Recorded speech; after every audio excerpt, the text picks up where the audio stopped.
আমরা মেয়েরা যতই ইনকাম করি না কেন বাড়ির কাজ কিন্তু মেয়েদেরকে করতেই হবে। আর এই কথাটা 100% সত্যি না হলেও 90% কিন্তু সত্যি। আর আমাকেও কিন্তু সেম বাড়ির কাজ অনেক কিছুই করতে হয়, কিন্তু মায়ের শরীরটা কয়েকদিন ধরে খারাপ থাকার জন্য এখন কিন্তু বাড়ির সব কাজগুলোই আমাকে করতে হচ্ছে। এই যে দেখো না, আজকে তোমাদের সাথে সেই রান্নার ভিডিও শেয়ার করব, মানে আজকে রান্নাটা আমিই করেছি। একদম সিম্পল রান্না বান্না করব, সেরকম ভারী কিছুই রান্না করব না। বাবা কিন্তু বাজার থেকে রুই মাছ এনেছে, আর মাছ কিন্তু কাটিয়েই এনেছে, কারণ আমি কিন্তু এখনো মাছ কাটতে পারি না। ওই ছোট মাছ যাও কাটতে পারি, বড় মাছ কিন্তু একদমই কাটতে পারি না।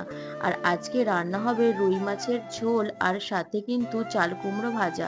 আমি কিন্তু একদিকে চাল কুমড়োটাও কেটে নিয়েছি, এটা একটু নুন দিয়ে ভালো করে মেখে রেখে দেবো, যাতে ভাজাটা তাড়াতাড়ি হয়ে যায় আর সুন্দর নরমও হয়। জানো তো, আমি কিন্তু লাউ চাল কুমড়ো এই দুটোই খেতে খুব ভালোবাসি।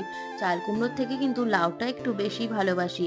আর আজকে মাছ কিন্তু ফুলকপি দিয়ে রান্না করব। এদিকে ফুলকপিও কেটে নিয়েছি, আর ওই যে দেখো আলুও কেটে নিয়েছি মাছের মতো। আর একদিকে কিন্তু মাছগুলো ভেজে নিচ্ছি। আমার ভিডিওতে প্রায় একটা কমেন্ট আমি দেখতে পাই, আমি নাকি ভিডিও করার জন্য কাজ করি। তোমরা কিন্তু আমার বাড়িতে এসে দেখে যেতে পারো যে বাড়িতে আমি কত কাজ করি। তাই না জেনে শুনে প্লিজ তোমরা ওইরকম কমেন্ট করো না। দেখো এইদিকে কিন্তু আমার ফুলকপি মাছের ঝোল হয়ে গেছে, আর ওদিকে কিন্তু চাল কুমড়োটাও বসিয়ে একটু রেস্ট নিচ্ছি, কারণ আজকে ছিল প্রচন্ড গরম আর ঘেমে আমার অবস্থা পুরো খারাপ হয়ে গেছে।